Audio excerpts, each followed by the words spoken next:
My name's Wayne Butler. I'm an alcoholic. I developed laryngitis last night, so we're going to do the best we can. I'll talk as long as I can, probably before you're thinking I'm done. Grateful to be here, grateful to be sober. I'm here for one reason only. I love AA. And I have a huge debt to pay. And this is part of my way of paying that debt. When I'm asked to do something in AA, unless I have a prior commitment, the answer is always yes. Much to the displeasure of some people in my life, because they want me to learn how to say no. How do you like that? Have you heard that up in the neck of the woods here? You got to learn how to say no. That's for people who drink a lot. And I want to thank Neil for the invite. I want to thank Jeremy for picking me up. He was early. He wasn't on time. He was early, but where I'm from, that's on time. I like this guy, and I'll tell you why. We talked AA all the way here. Now, I know I've got laryngitis. I should have kept my mouth shut. I told Jeremy I have laryngitis, and he just kept me talking. So, it's not my fault. And no, I ain't going down none. So, I have a job to do. Welcome newcomers. We saw who's in their first 30 days. Who all's in their first year? Wow, a third of the room. That's really cool. That's another reason why I want to be here. I go to a lot of speaker meetings. I don't do very many discussion meetings, but I have set 5 speaker meetings a week that I attend that I'm not speaking at. And I sit there, I keep my mouth shut, I stay off my phone, I don't talk to my neighbors, I don't distract anybody around me, which I was taught when I was brand new. My sobriety date is November 8th, 1977. That's 21 days, 3 months, and 47 years, one day at a time. I didn't like you people when I met you. To be fair, where'd that big book go?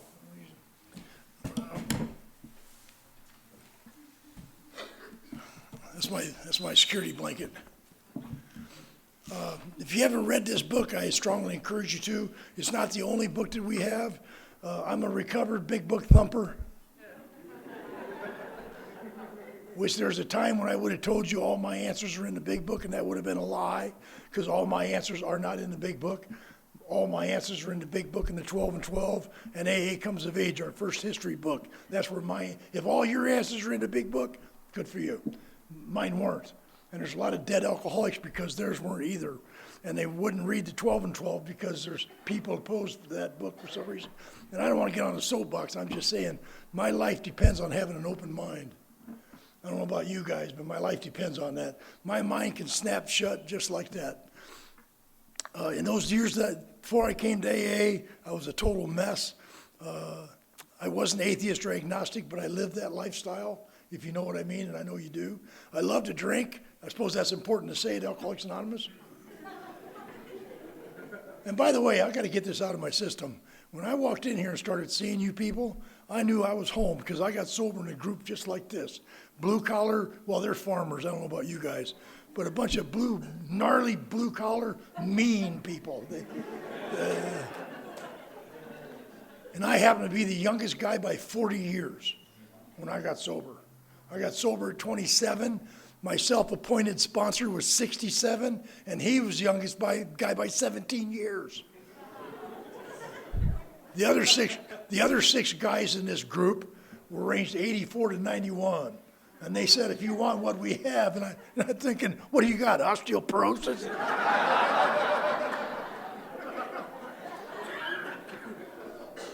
Guess what I just got diagnosed with last year?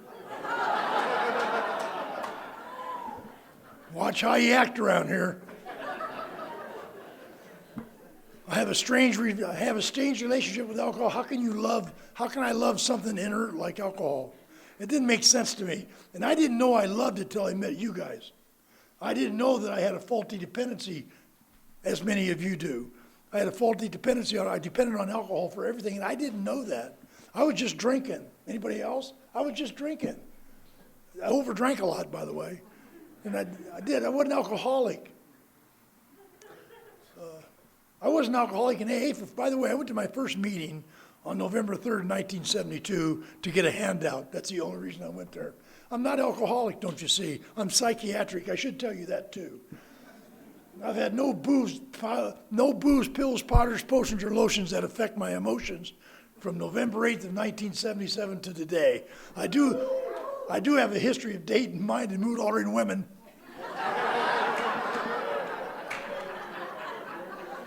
I just have a knack for spotting them.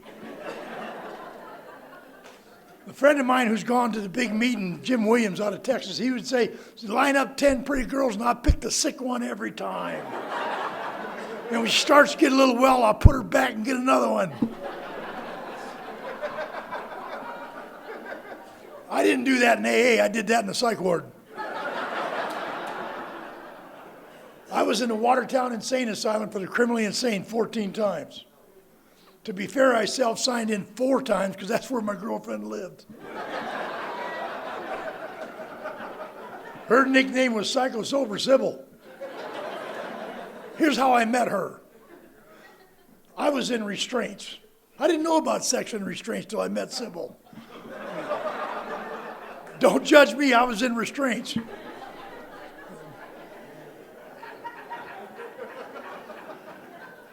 This is one for the cuckoo's nest days, folks. See, I'm not an alcoholic, I'm batshit crazy. And I know that. I've accepted that. I've been diagnosed since I was 9 years old. I've been on pills of some sort or another from the age of 9 to the age of 27. I've had 21 psychiatric diagnoses. I say that because when I got to AA, I didn't know if I was winding my ass or scratching my watch. I had no idea what was wrong with me. Anybody relate to that? I had no idea. Even after all the therapy, I've had so much therapy, I could almost pretend to be one. Oh, wait, I did. See, Sybil was a sociopath, a real one. She wasn't pretending. She murdered her whole family. And she was sent to the Watertown Insane Asylum until they could educate her. Not educate. And they decided she was insane and not responsible. She never left there. She was a sociopath. When she heard a diagnosed psychopath was on the ward, she wanted to meet him, and it was me. And she shared her sociopathy with me. I shared my psychopathy with her, and it was love. Sparks flew, baby. She had so many personalities, I was like dating somebody new every week. That happens here too, by the way. Only I learned my lesson. I sit back and watch and buy popcorn. I don't judge, I just watch.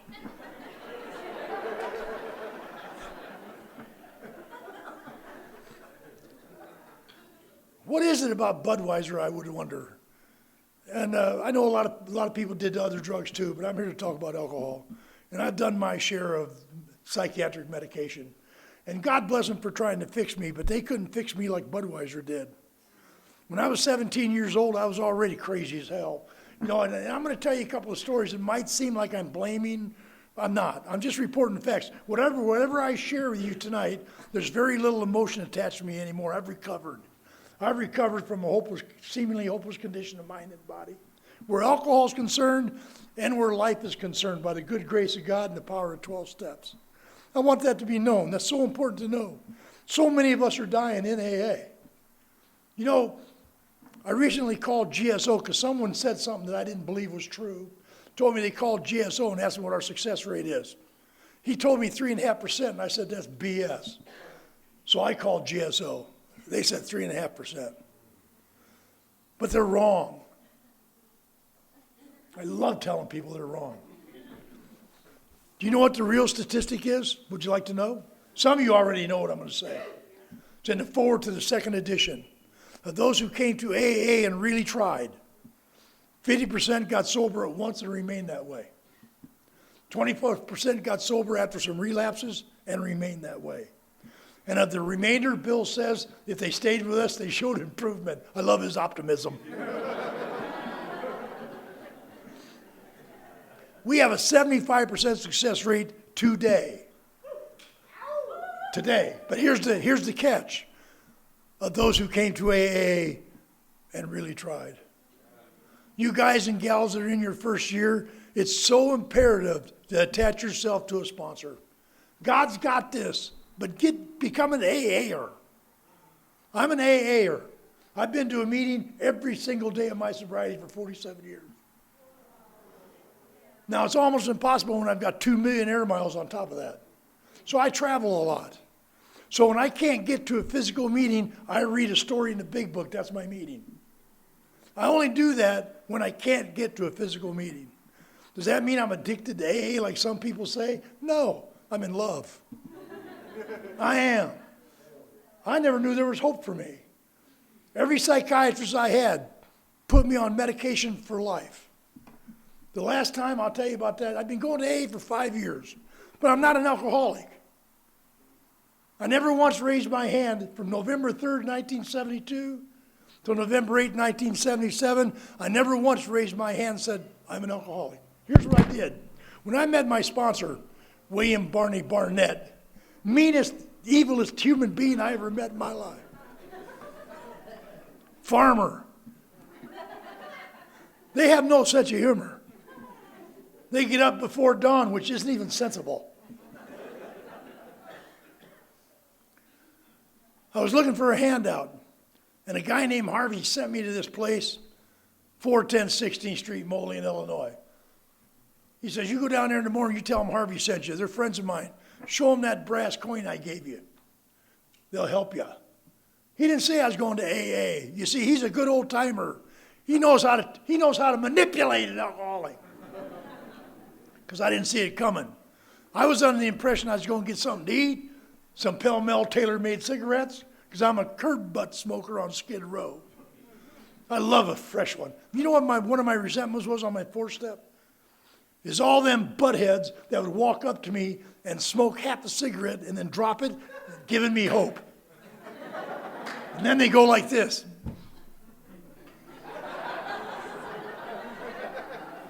If I'd had a gun, I'd have shot him dead. So I went to 410 16th, and Harvey told me if the light bulb that's hanging in the basement window, if the light's on, that means they're in there, go in. Well, I'm hungrier. I wouldn't have went near that light bulb. So I got there, and he said, if the light's on, go in. The light wasn't on. It was flickering. I'm an intense neurotic. Anybody else? My emotions govern my life. That light wouldn't stop blinking. So I'm out there doing alcoholic neurobics.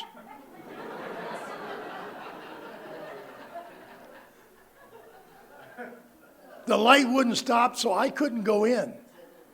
I left. I went to Harvey Larry's Oasis and bummed me some Budweiser, got oiled up, and now they owe me. I've been thinking about that basement since that light bulb wouldn't turn off. I've been telling people at the bar about it. Some of them were slippers and I didn't know it. Why would I know that? I've never been to AA. I have no idea what it is. But they're telling me they know who's there. They said, go see them. Go tell them to help you. And they're laughing, right? So I got drunk, and now I'm going back there. I don't care if the light's on or gone. I'm going in. They owe me. I've been thinking about this all day.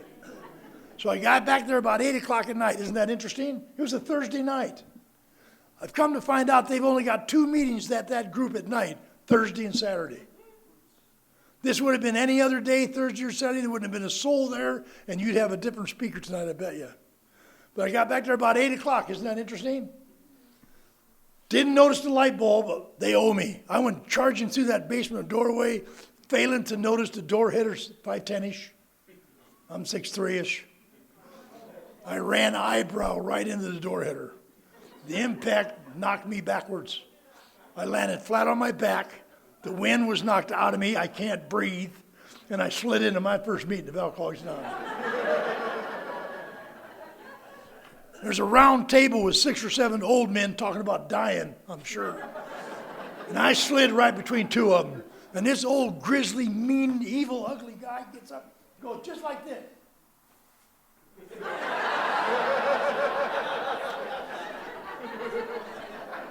And then he growled at me, slide right in here, you big dummy.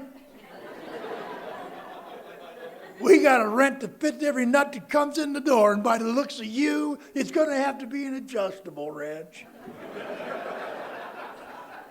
And I'm trying to breathe. Have you ever had the wind knocked out of you? I think I'm dying. He's cracking jokes. He helps me up off the deck. And then he says, my name's Barney. I'm an alcoholic. And I thought, oh, you poor SOB. Now, how many of us been in therapy? I'm not going to mock it. Okay, then you know this is true. When I'm sitting across the desk from a man or a woman trying to help me, and when they self-disclose to me, I know what they're up to. They're trying to get me to do it too. It's a pitch. It's a sales pitch. So when he said I'm an alcoholic, I said, well, I'm ADD. He says, I'll bet you are. And I said, you know what else I am? He said, what's that? I'm OCD. He says, I'll bet you are. And I think I've won 2 diagnoses to 1. He says, you know what I think you might be? And that kind of caught me off guard. And I said, what's that? He says, I think you might be ODD. Now, in 1977, in the DSM-3, there is no diagnosis of ODD. And I knew that. So I said, what's that? He said, you are very odd.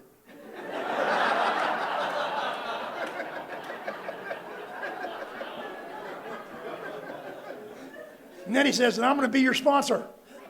Now we're getting somewhere. Because I know what sponsors do. I played ball. Sponsors pay for everything. He didn't look like he was quite up to my standards. I'm living on Skid Row, so my standards are. Had no idea what I slid into on November 3rd, 1972. And for the next 5 years, I'd go in and out of taverns, I'd go in and out of bars, I'd go in and out of the psych ward. I've had electric shock treatments, I've had insulin shock treatments. They were getting ready to put me out of my misery. I was okay with that. The only time I felt safe was I was in a psych ward. When I was a kid, I was in an insane home. I was in an insane alcoholic home. How many of us come from alcoholic homes? There's a reason why we're jittery, isn't there? I'm not blaming my family. I'm just telling you the truth. I'm telling you facts about my life. I was raised in a brutal, violent home. My father was a truck driver out of Chicago. He's a union steward. He worked for a guy named Jimmy Hoffa. My dad was one of those guys.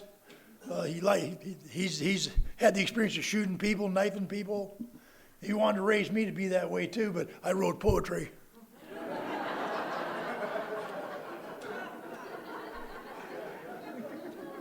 He says, we'll have no faggots in this house. I didn't know what that word meant, so I went to school and asked. Things began to change in my household, I can tell you that. This was in the 50s and 60s. I'm that old, yes, I'm that old. I'm 75.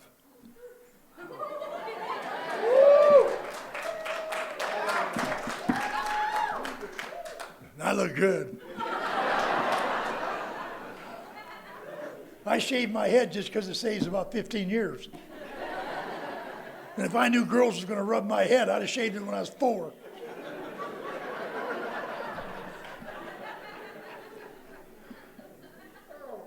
I was very unwell. Anybody else feel separate, different, alone from the time they can remember? Like they're not a part of, wonder what's wrong?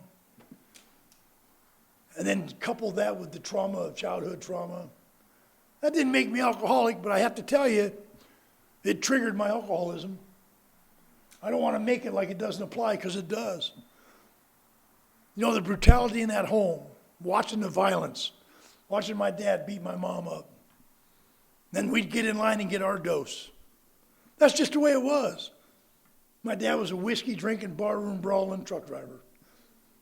That's just what he was.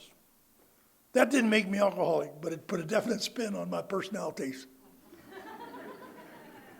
When I was 9 years old, I was walking home from elementary school. About dinner time.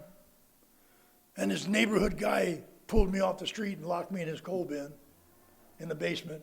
And for 3 days, he tortured me and raped me. Beat me so bad. And on Monday morning, he threw my naked body out in the street and told me if I told anybody, he'd kill me, but he'd kill my family first. And from the day that happened to the night of my 5th step, I never uttered a syllable to anybody. My dad couldn't get me to talk. My mom couldn't get me. The police couldn't get me to talk. I just stuffed it. I want to tell you how powerful the 5th step is. There's things that many of us have that we don't ever want to tell anybody. But this business of Alcoholics Anonymous has two goals, and I want to share that with you. We have lots of promises. We actually have 158 promises. Where are you going?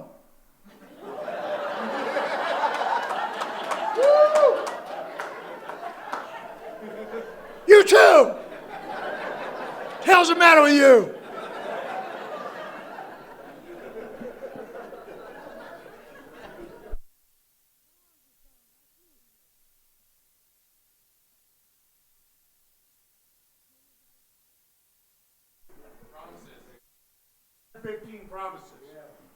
158 promises associated with the 12 steps.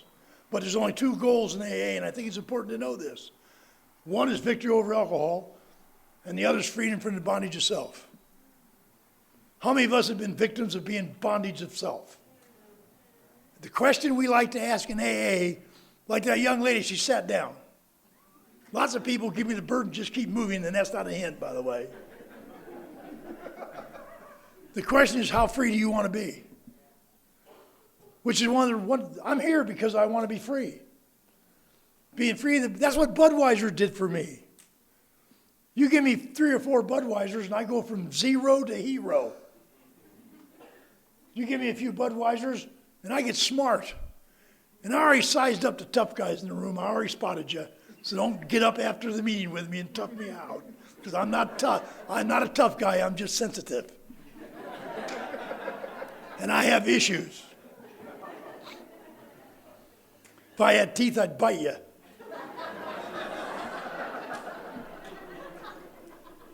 Which brings to mind my first obsession. Where are you going? He's sitting out in the hallway and he's leaving, for Christ's sake. I haven't even pissed anybody off yet. What did I just say? Yeah, my first obsession was milk bone dog biscuits. You got to go, huh? Well, don't pee yourself. I shouldn't do that. I can't help myself. I'm powerless.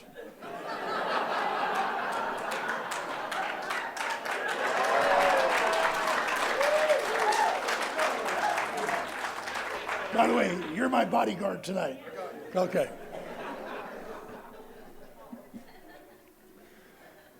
My dad had a beagle, a hunting dog. My dad used to hunt animals and people.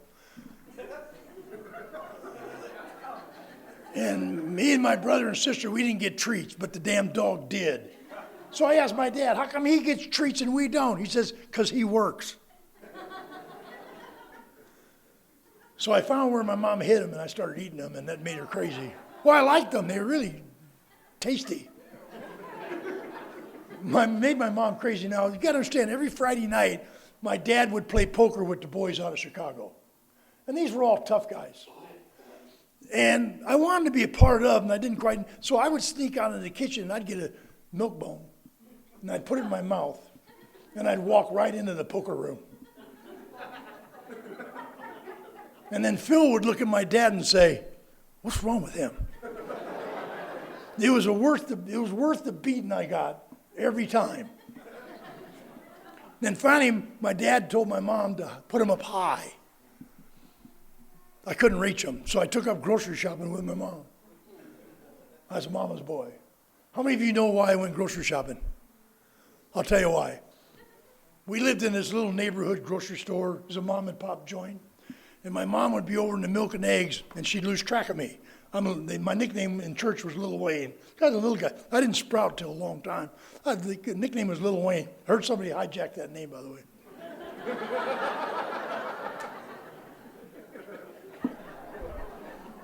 So one time I'm in there with my mom and she lost track of me. Moments later, she heard this over the loudspeaker.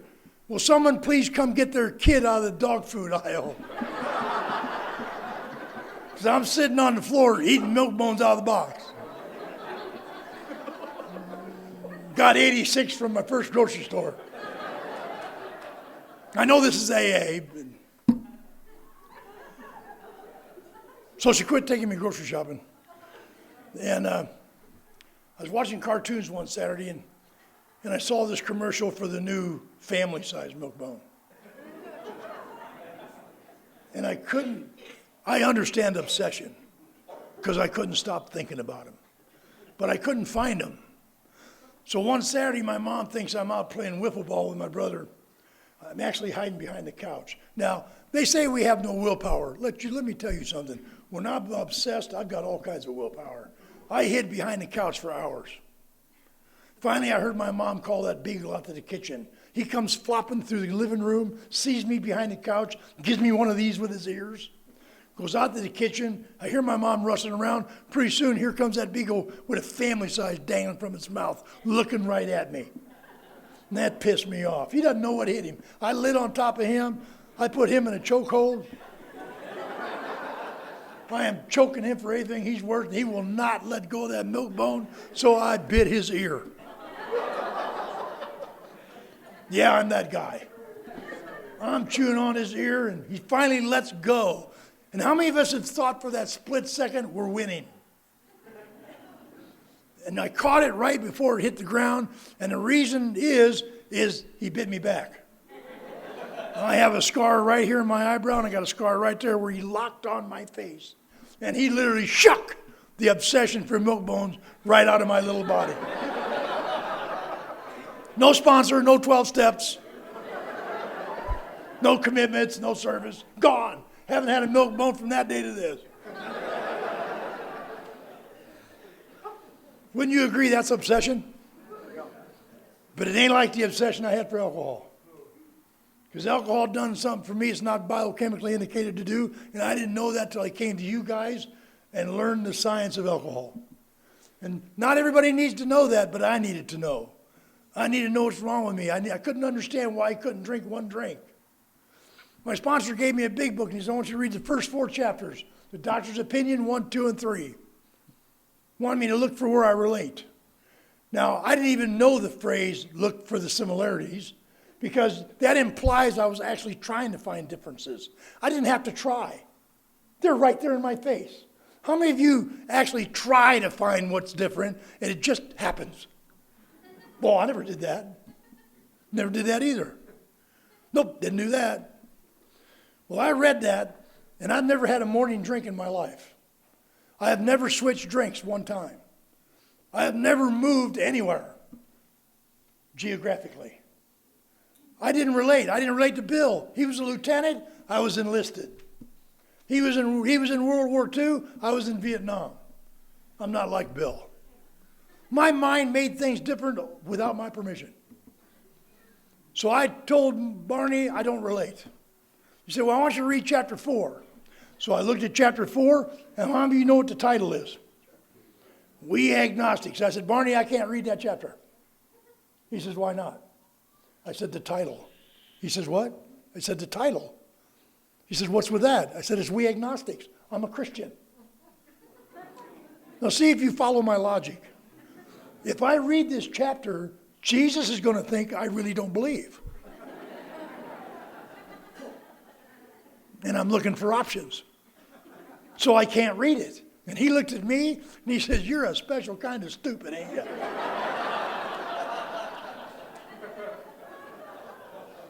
So if you're new, how many had somebody tell them better get a sponsor? Yeah, we hammer you till you do. Why? It's not a paying job. Because we know how important it is. Get your 4-step done. How many times we get hammered about that till we finally do it? So he finally wore me down to get him off my back. I read chapter 4, but I didn't get past the first paragraph. I became an alcoholic in 1 paragraph. This snuck up on me. I know all the reasons why I'm not.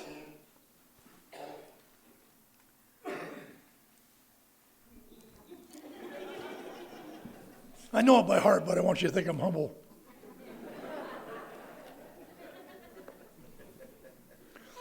I was reading this grudgingly. I've got every rationalization in the book known to man to not be alcoholic. I can defeat a death. Where are you going? Oh, you told me you're leaving. I'm sorry. Thank you for the gift. Thank you for the gift. Hurry up. Get out of here.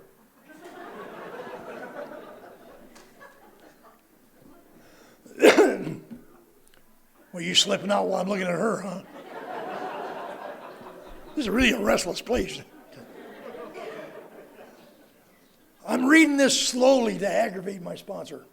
And then I became an alcoholic. Sentence 3. How many of you know what sentence 3 is? If, when you honestly want to, do you find you cannot quit drinking entirely? Honestly want to. I honestly wanted to quit drinking when I was in the Navy. They wanted me to go to treatment for alcoholism. I said, but I'm not an alcoholic. Just because the ship left without me, that means I'm overslept. By the way, the Navy frowns on that when the ship goes without you. They actually want you on board. I knew deep down when my wife said, it's you or the bar. It's me or the bar. I helped her pack a bag. I said, may as well go. But deep down inside, I wish I could quit drinking. But you don't understand, I can't. And I don't know why. And then it says, or if when drinking, do you have little control of the amount you take? This is a tough test. I'm 2 for 2. I've lied to everybody about my drinking, but I can't lie to me. I know once I take that first drink, I can't predict what's going to happen next. I can't predict what I'm going to do or what's going to happen. And then it says, you are probably alcoholic. And I went like this. Whew, that was close. Are you getting more coffee? Selfish.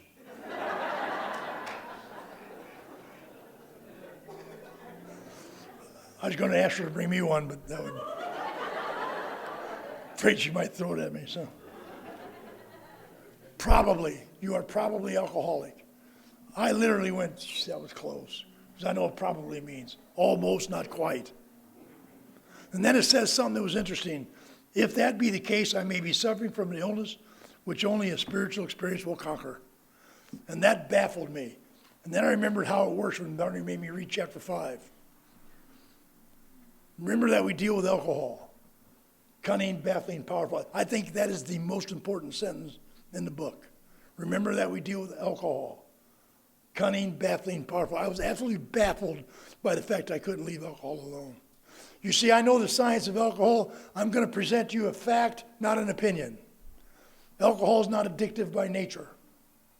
I don't care what the money makers tell you. It's not addictive by nature. 9 out of 10 people drink safely. And I knew that, so why can't I? I don't understand. I'm baffled. I stare at the bottle of Budweiser at Larry's Oasis and wonder, why can't I just have that one? And go home, like I said. Why? The 3 guys I'm drinking with don't have any problem going home for dinner. They'll have 2 Budweisers and go home. I don't understand. And then some knucklehead tells me, well, you're addicted to alcohol. No, I'm not. But I am developing a dependency on it. There's a difference. There's a difference. See, with drugs of addiction. You know, when I was in Vietnam, there was some, they called it good heroin going around. Anybody here relate to that? See, I didn't do drugs, and I'm going to tell you why. I knew they were addictive. And I don't want to get addicted. So I didn't do drugs. To this day, I've never done drugs. Just the psych meds. Because I don't want to get addicted. That's why I was baffled. I know if I do heroin, I'm going to get addicted.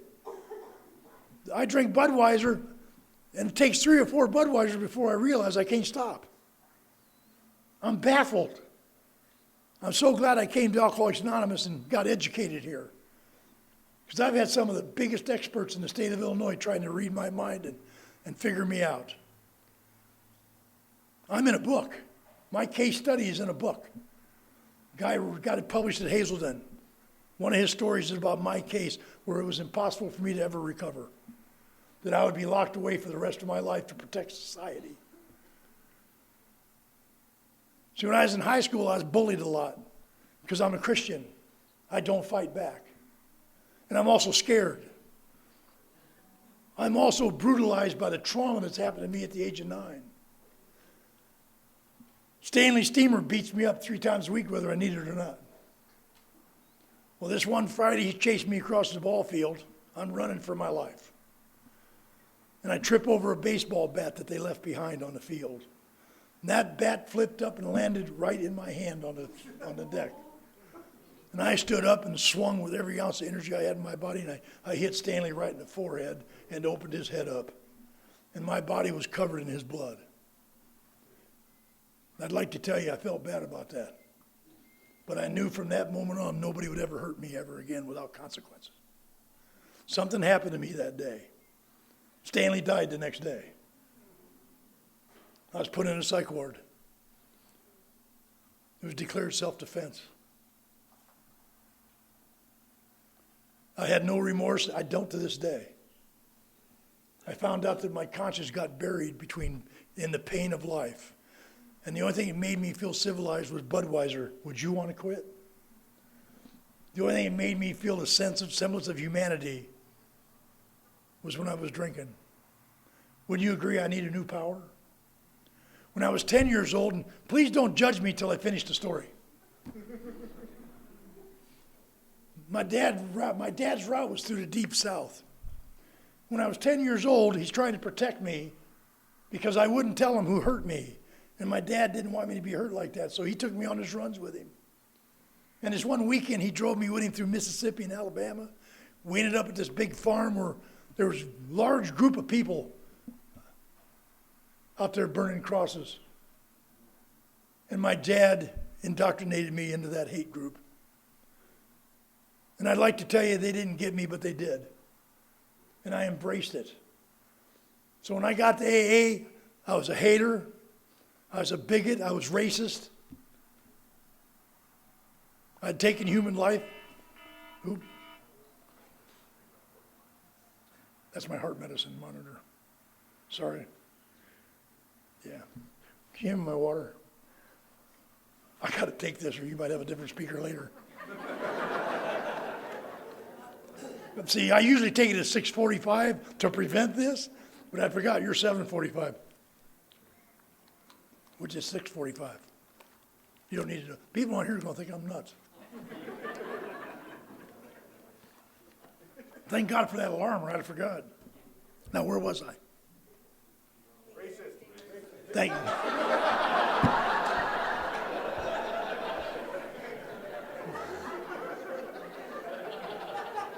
No one has remembered that before. So you can see the dilemma I had when I came to AA. See, my dad came to AA and couldn't stay sober because he couldn't get past all that. I kept it to myself. I don't have any tattoos. My hatred was inside, what I learned. And I was baffled by that. Here's the power of alcohol. And it made my father crazy. Because when I'm drinking, I shoot pool with black, brown, red, and yellow. I get along with everybody when I'm drinking. I'm the opposite of Dr. Jekyll, Mr. Hyde.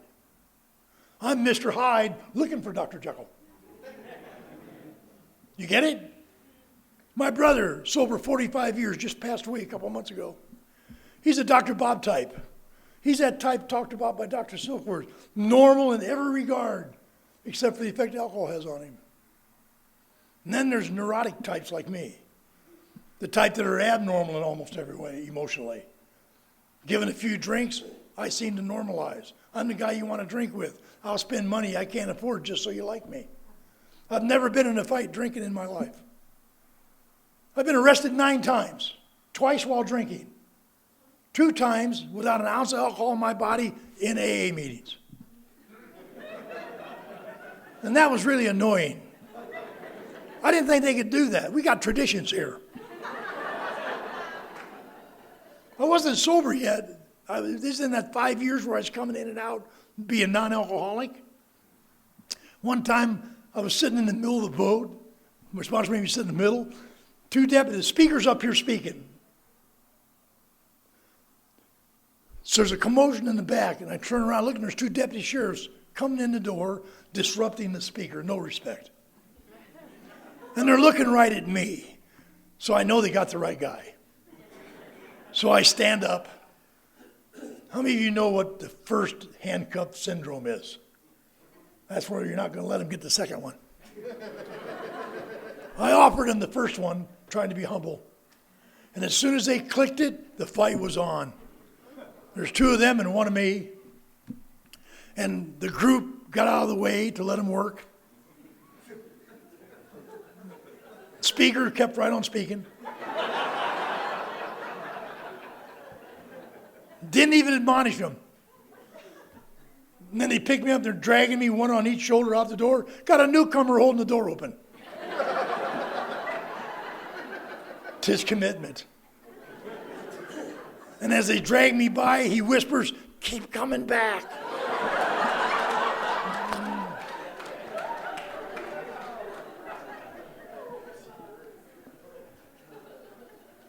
Wasn't drunk. What it was I was too long without a drink, trying not to drink without a solution. That's my type. And by the good grace of God, I want to get sober now. November 8th, 1977, I found myself at a meeting helping my sponsor set up chairs. I got there early like he asked me to. I only drank 3 cans of beer that morning. Not an alcoholic yet. Hid the other 3 cans of beer in the bush so I could help him set up for the meeting. Then I forgot about the beer for a minute, and I sat down in the shoebox. How many of you know what the AA shoebox is? It's where they put the newcomer runners, loafers, sneakers, and slippers.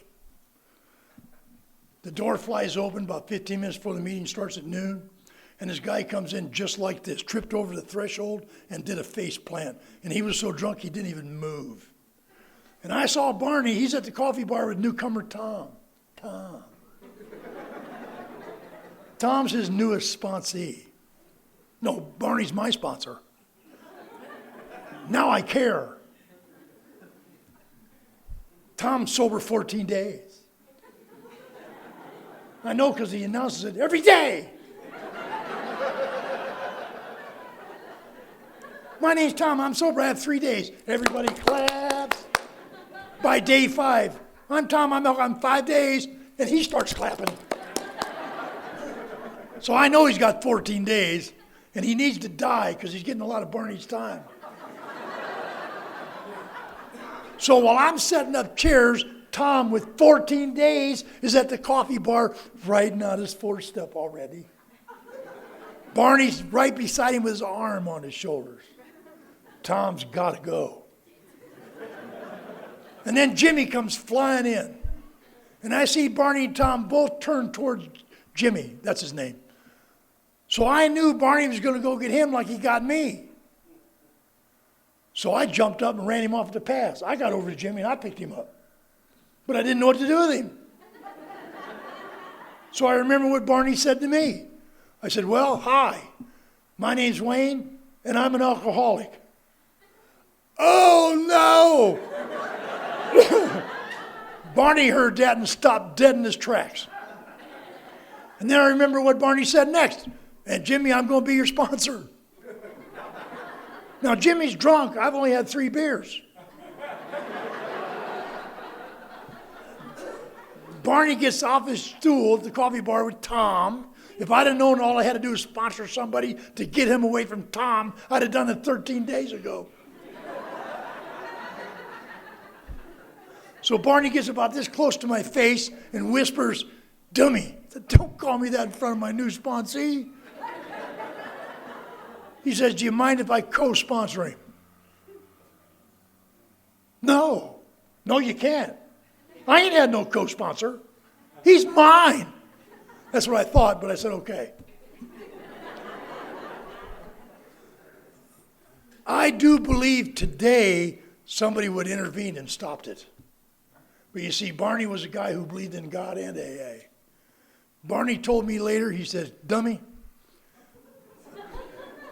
he watched Sanford and Son, what can I tell you? He says, I'll co-sponsor him. And he gave Jimmy a big book, told me to give him my big book. He said, here's what you guys do. Read till it tells you to do something. If it says pray, pray. If it says write, write. And if you have a problem understanding something, call me. I'll help you. He didn't take him away, which he had every right to. I mean, come on, I had 3 beers that morning already. But you see, he's a good old timer. He understood. I needed a reason to be sober. You know what? Jimmy became my reason to be sober. Me and Jimmy became the 12-step gurus of Moline, Illinois. We were both the youngest guys in all of the Quad Cities. So anybody came in under the age of 50, they sent them to me and Jimmy. And me and Jimmy sat them down, threatened their very lives. I was still carrying a gun. It was take the steps or die. I have a history.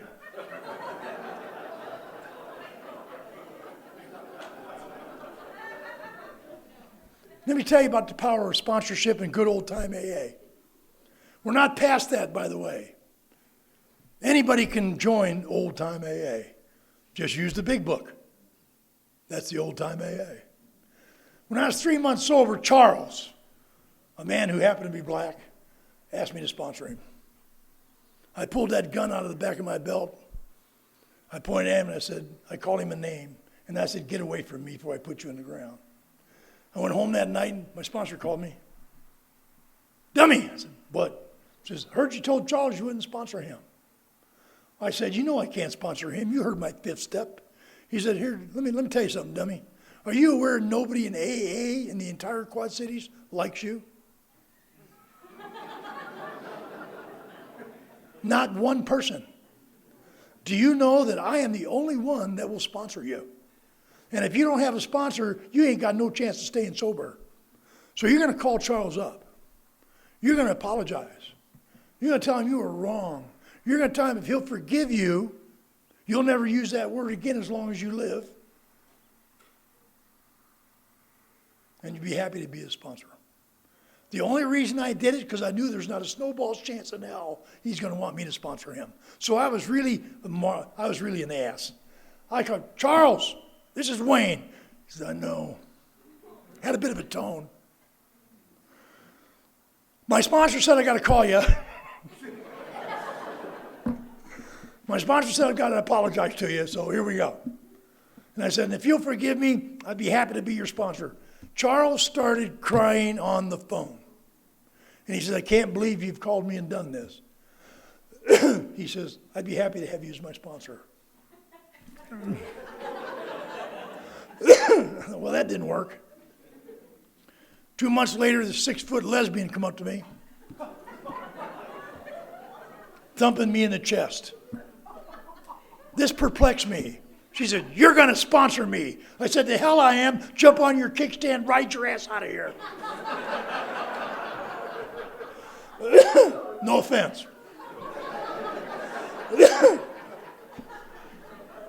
Got a phone call that night.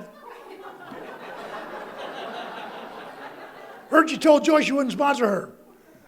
I said, come on, Barney, you understand. So he went through the drill, and I said, Barney, you already told me that. He says, yeah, but apparently you didn't listen. So I had to call Joyce up. She listened to me quietly. And then she says, I told you were going to sponsor me. Ha, ha, ha, ha, ha. I said, bitch.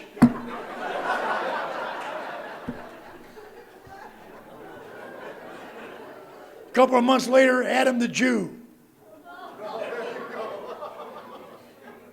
I'm not even going down that road. But I got a phone call that night. I still sponsor them. See, my sponsor's an alcoholic. And all the psychiatrists that tried to help me, all the doctors that tried to help me couldn't budge me. But he knew how to do it through sponsorship. Because I found out he was sending them to me.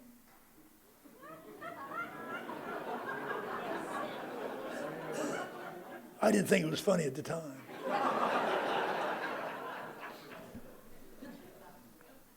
Now I've sponsored every color of the rainbow, if you will. And I do. That's how I got free. My dad never got free. He took a drink with 9 years. He hated me because I got free. He didn't understand how it happened. Because from that world, you don't get free very often. And I got free. I know what love is today. I know what peace is today. And without sponsorship, I don't think it ever would have happened for me. It's always possible, I suppose. But how do you like that for a sponsor that manipulates or tricks you like that? So I sponsor even to this day. I have several sponsees. Not going to give you a number. My humility will expire.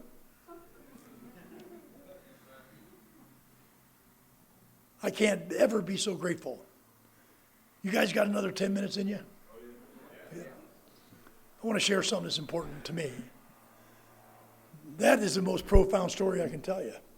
Where are you going, Red? Your ass on fire!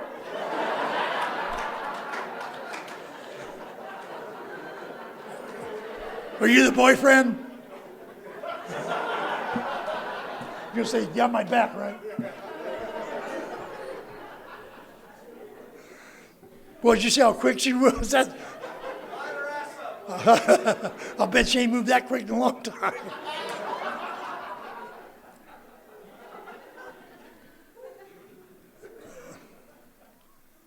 I haven't talked a lot about God because I don't need to. I hope it's obvious. I've had multiple spiritual awakenings. I still am.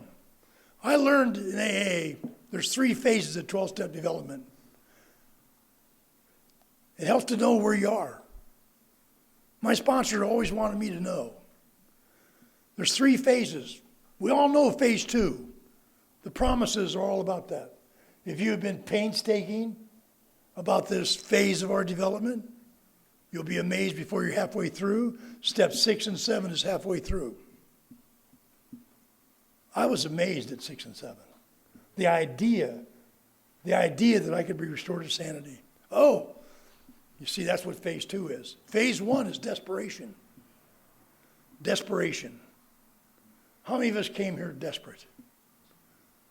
But I want you to know something. Most of our slippers, as I've learned, weren't desperate when they relapsed. Life got good. They came in here out of treatment or something like that. And you see, treatment's a wonderful thing. They try to help us. I appreciate that. But here's the dilemma, and I want you to hear this because you're going to sponsor somebody, I hope.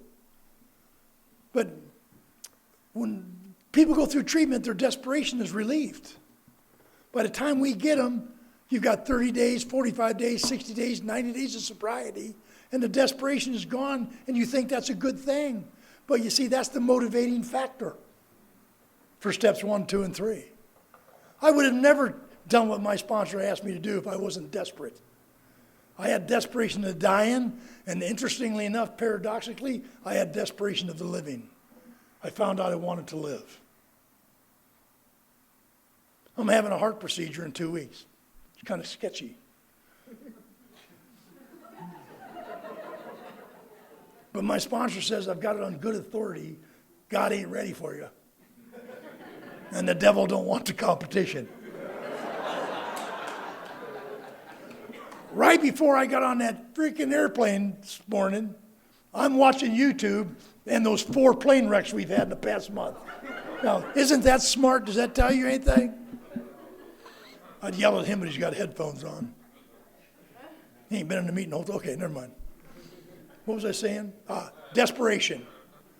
My job as a sponsor is to not relieve them of that desperation, but to walk them through it to get them through step 3 and on to step 4, because phase 2 is restoration. It's desperation, restoration, transformation. I need each stage to get, that's why we do steps 4 through 9. There's a duality Chuck C. taught me. If you ever heard that name, what a superhuman guy that was. But he taught me about duality. And there's a duality to step 2. First part is being restored to sanity, soundness of mind, where alcohol is concerned. You see, I'm absolutely convinced I cannot drink alcohol, and there's a key word Dr. Silkworth used. I can't drink alcohol safely. That one word has kept me sober many times. I can't drink alcohol safely, and I know it. And I now know the metabolization process of alcohol. Now I know why I have the craving. It helps to know that, I think. You see, alcoholics of my type, there's 2 enzymes they discovered that are either missing or too weak to do their job. And they don't metabolize alcohol as it's breaking down, and it turns into acetone in the blood, which creates a craving. That's why I'm powerless. There's a duality to that. I'm powerless over knowing I'm powerless. That alone is not enough to keep me sober. But that desperation was what I needed to jump into steps 4 through 9, because now I know what it's for. It's so I get restored to sanity where alcohol is concerned, And more importantly, restore to sanity where life is concerned. I've never forgotten I killed Stanley and another. That doesn't just go away because you're sober. It makes people afraid of you for the rest of your life if they don't know about this program and the gift it gives you. And the things that happened in Vietnam. So see, in my mind, it's no excuse. I can't differentiate wartime from civilian time. So I drink a few Budweiser to not think about it. I don't have a Budweiser now. I need steps. So steps 4 through 9 restore me to sanity where life is concerned. I'm a free man, get to go wherever I want. I retired 10 years ago. Now I do AA full time. I shouldn't have let people know I was retired, by the way. Keep that a secret for a while, because we'll wear your ass out doing service. It's a good thing, though, isn't it? And the last phase I want to talk about is the transformation phase, steps 10, 11, and 12. That's where the freedom is. You see, without doing steps 4 through 9, I can't get free. I'll be bringing that into steps 10, 11, and 12. If we jump steps, if we skip steps, the soul sickness doesn't get freed.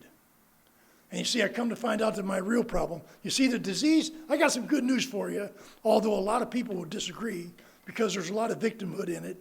The disease, I can prove it to you scientifically after the meeting. If you want me to, I'd be happy to. The disease is fully arrested when we stop drinking and drugging, period. The disease is not active once you stop drinking and drugging. So if you're acting like an asshole, that's what it is. It's not your disease. Could you imagine if I'd have went into court and said, Your Honor, I realize I beat my wife and terrorized my kids, but I was in my disease. See, the problem with that statement is it allows me to stay a victim because it's not true. The disease is arrested. I'm grateful for that because now that one line I read makes sense, that I must live a spiritual life. When the spiritual malady is overcome, we straighten out mentally and physically. Look how many years I was in therapy trying to set out the mental and emotional and physical and not doing nothing about the spiritual. And the spirituality of AA is conveniently hidden in steps 10, 11, and 12, the transformation phase. How many of you heard this phrase, all you got to change is everything? It's one of the most deadly phrases I've ever heard in AA. Because you see, I know I don't have the power to change me. Oh, I can change my attitude, I can change my underwear. I don't have the power to change myself. If I did, I wouldn't need you. Don't you see? You know what the change agent is? It's the 12 steps. The power of steps 10, 11, and 12. I have to get prepared. Can I talk about step 3 for a second? I've always had God in my life. I'm one of those strange characters that never blamed God. I knew it wasn't God's fault my dad did what he did to me. I knew it wasn't God's fault that guy did what he did to me at 10. I understand free will. So I never blamed God for nothing. And I can't tell how many times I prayed to God to get me sober, and I couldn't get sober. Please stop me from taking this drink. And I couldn't stop drinking until I met you guys. There's a power in here. Remember part B of how it works? That probably no human power could relieve us of our alcoholism. There's a reason Bill used the word probably. He's not an absolutist. There's no absolutes here. There are in the Oxford movement the 4 absolutes. The only thing I can do is stay absolutely drunk trying to live those. They're a nice thing to look toward. Probably no human power. If you do your history research, you'll find out that Bill was referring to the human powers of medicine, psychiatry, psychology, sociology, theology, pharmacology, and talk therapy. Those human powers could not relieve me of my alcoholism. But that God could and would if he were sought. How do I seek? Believe it or not, I'm seeking right now. By trying to carry the message of Alcoholics Anonymous, trying to find humor in the pain of my life. See, some people where I come from would accuse me of trying to be a comedian or trying to get a laugh. No, because laughter is the best medicine.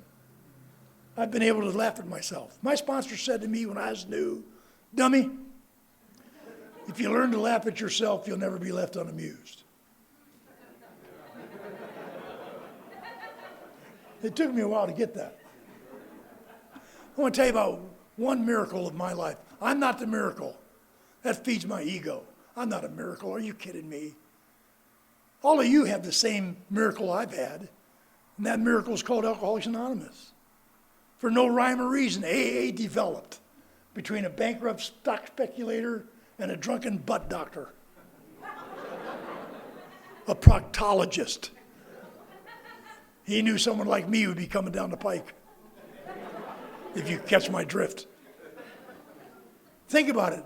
A bankrupt stock speculator and a proctologist was the spark plug for this thing. And we're getting ready to turn 90 years old. And it's so important we keep this AA thing AA. So that my kids, my grandkids, if they might need this, I want to be here for them. My son's a drug addict. He quit using drugs and he's doing great. I hope he stays with his drug program. He's in NA and CA. So I'll leave you with this. I try to live in that transformation phase. I'm still being transformed. I'm not leaving here the man I came. This isn't just podium puke. I have yet to leave an event like this and not feel different. I didn't say better, feel different. My road trip down here with Jeremy was transformative in its way. I'm awake to that now. I've been spiritually awakened. I want to leave you with that thought. You see, the reason I need spiritual help is because once I quit drinking, it's all about that. You see, folks, in my opinion, AA is not designed to treat disease of any kind. If AA was designed to treat disease, you wouldn't be able to get a seat in here because all the cancer patients would be here. The diabetics would be here. The tuberculins would be here. If we had the power to treat disease of any kind. What we're able to do is we're able to treat a broken spirit. So that's what AA is in the business of, healing broken spirits. Because as my spirit has gotten healed and become whole, I'm a whole different person on the outside and the inside. But it's only momentary, it's but a daily reprieve. Because if I give up this daily reprieve, you'll find me drinking again someday and bring the disease out of arrestment. That's what my dad did when he had 9 years. He brought his disease out of arrestment, and he drank himself to death. I hope we all stay. I hope each and every man and woman in this room stays. I hope you sponsor people. Make that ripple effect go around out here. Carry the message of Alcoholics Anonymous. Practice these principles in all our affairs to the best of our ability, knowing I'm human and I'm going to make mistakes. Clancy used to say, we don't get drunk for making mistakes. We got drunk defending them. And that's so true. So I hope you have a sponsor, and I hope you'll become a sponsor. In my opinion, no one that comes into AA is not ready to sponsor somebody. All you got to do is be one step ahead and then stay ahead of them. Don't let them catch up. God bless.